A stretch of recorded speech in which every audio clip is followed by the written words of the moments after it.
Dobra, ai spus?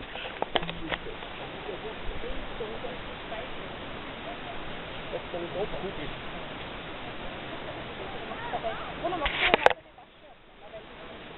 Ma è sta sola?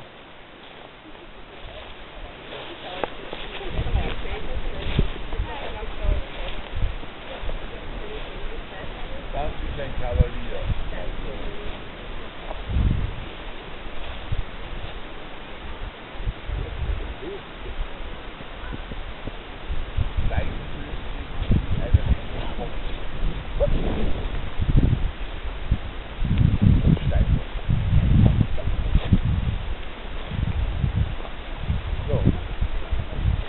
Mica per fare un sapore.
Aici nu e interin.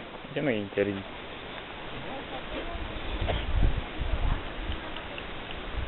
Nu fi dau cu asta în cap, e bun. Ce zici? Nu fi dau cu asta în cap. Păi și eu m-aș duce acolo. Mă fi dau. Așa că sunt voi acolo. Sor, nașet a citit instrucțiunile alea acolo. Acolo e punctul energetic care face legătura cu Bucegi, cu Sfinxul după om. Că e bun. Cruzul mai. De acolo, din mijloc, se face legătură. Unde de aici? Da, e cu Sfinxul din Bucegi, e legătură, punctul energetic. E canalul subteran. Putea fi ceva chestii pasare, sperande.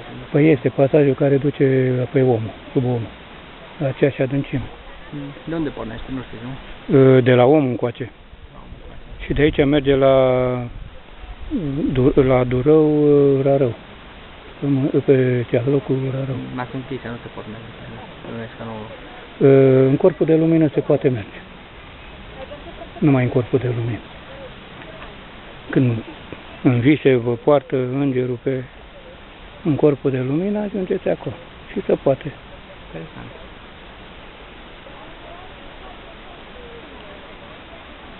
Bine cu Doamne, se urcă peste tot, deci nu ce face. Păi de era ăla la care am strigat eu cu părul lung acolo, băga pe soarele de îndezit, care ăla e o minune, istoria omenirii, că de aici se trage istoria omenirii pe cele 12, așa este 12 zodii, care sunt cei 12 apostoli ai Domnului Iisus. Se pleacă istoria civilizației și trebuie să le arătăm tuturor să ducem mai departe, că noi trebuie să ducem civilizație.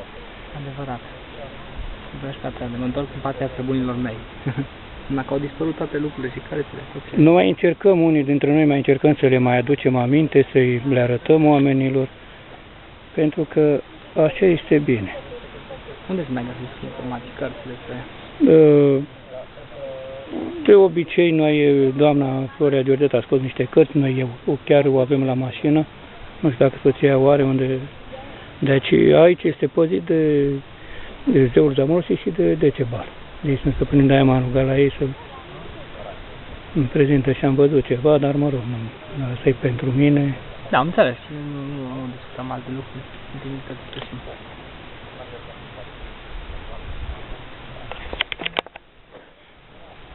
Ai cartea după tine, n-ai?